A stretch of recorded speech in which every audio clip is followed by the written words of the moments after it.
ಈಗ ಒಂದು ಭಯ ಕಾಡ್ತಿದ್ದು ನಿಮ್ ಕ್ಷೇತ್ರದಲ್ಲಿ ಪೈಲ್ವಾನ್ರೆ ಶಂಕರಪ್ಪ ದಾನಿಗಳು ಅಂತ ಅಲ್ಲ ಗೊತ್ತಾಯ್ತು ದಾನಿಗಳು ಅಂತ ಅನಿಸ್ಕೊಂಡ ವ್ಯಕ್ತಿ. ಈಗ ಪೈಲ್ವಾನ್ರೆ ನಮಗ್ ಗೊತ್ತಿರೋ ಪ್ರಕಾರ ನಿಮ್ಮಲ್ಲಿ ನಿಮ್ಮ ಸಮುದಾಯಕ್ಕೆ ಇದ್ದಿದ್ದಂತ ಅಸಮಾಧಾನ ಏನಪ್ಪ, ಓಕೆ ಶಾಮನೂರ್ ಶಿವಶಂಕರಪ್ಪ ಅವರು ಹಿರಿಯರು, ಅವ್ರು ಇರೋವರೆಗೂ ಅವ್ರಿಗೆ ಓಟ್ ಹಾಕೋಣ, ಆದ್ರೆ ಅದ್ರ ನೆಕ್ಸ್ಟ್ ನಮಗೆ ಪ್ರಾತಿನಿಧ್ಯತೆ ಸಿಗ್ಬೇಕು, ನಮಗೆ ಟಿಕೆಟ್ ಸಿಗ್ಬೇಕು ಅಂತಿತ್ತು.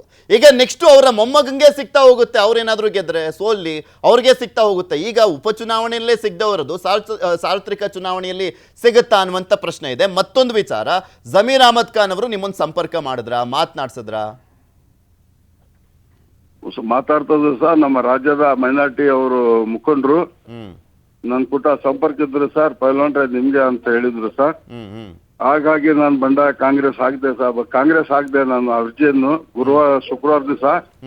ನನಗ್ ಸಿಗ್ಲಿದ್ದಕ್ಕೆ ಬೇಸರ ಹತ್ತು ನಾನೆಲ್ಲ ಬಂಡಾಯ ಹಾಕ್ದೆ. ಅಲ್ಲಪ್ಪ ಅಷ್ಟಳಪ್ಪ ನೀನು ಇಷ್ಟು ವರ್ಷದಿಂದ ಅಲ್ಲ ನೀನ್ ದುಡ್ಕೊಂಡ್ ಬಂದಿದೀಯಾ, ಹೀಗಾಗಿ ಹಿಂಗ್ ಮಾಡಿದೀಯಾ, ಅಲ್ಲ ಅದು ಹಂಗ ಹಿಂಗ ಅಂತ ನಮ್ ಜನ ಎಲ್ಲ ಹಿರಿಯರು ಎಲ್ಲ ರಾಜಕೀಯ ಜನ ಹೇಳಿದ ಮೇಲೆ ನಾನ್ ಅದ ಒಂದು ಪಿಕ್ಚರ್ನ ಗಾದಿ ಇದೆಲ್ಲ ಸರ್, ಮರಳು ಬಂದೆ ಸೀತೆ ಅಂತ ಹೇಳಿ ಆ ನಮೂನೆ ಎಲ್ಲ ತೊರೆದು ನಾನು ಕಾಂಗ್ರೆಸ್ಗೆ ದುಡಿಯಕ್ ಬಂದಿದ್ದೇನೆ ಸರ್.